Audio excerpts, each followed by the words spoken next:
Nak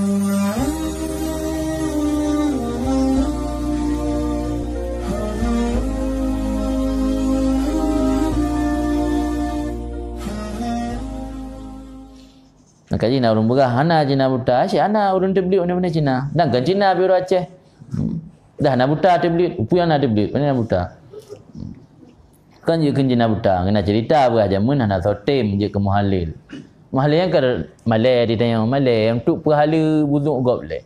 Tam kahwin dia ali tanya untuk mengalu lako awai ngan ngurina ngayan. Ni dipulai gok ke malai.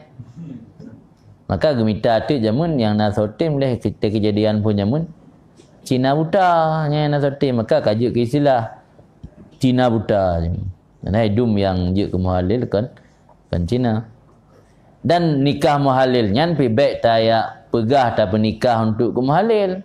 Nikah juga biasa, hatta tangkiha zaujan ghairah ni.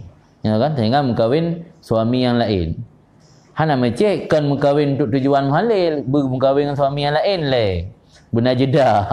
Nyakar tali leh benar jeda baru je mengkawin gerak nyalom. Walau lu nanya mengkawin kerau ke? Kan mengkawin tujuan tu muhalil. Malah menikah tujuan tu muhalil ansah lah. Ansah dia kan yang ipenafi le orang sikula no.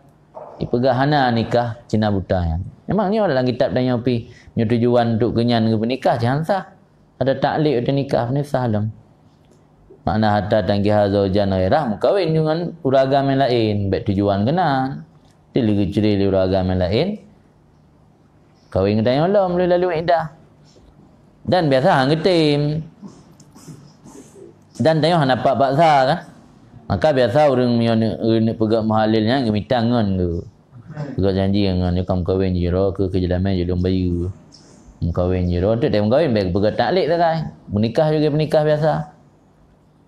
Tengok tengok dia anak kacau ceri golong. Pray lah boleh ukur pray.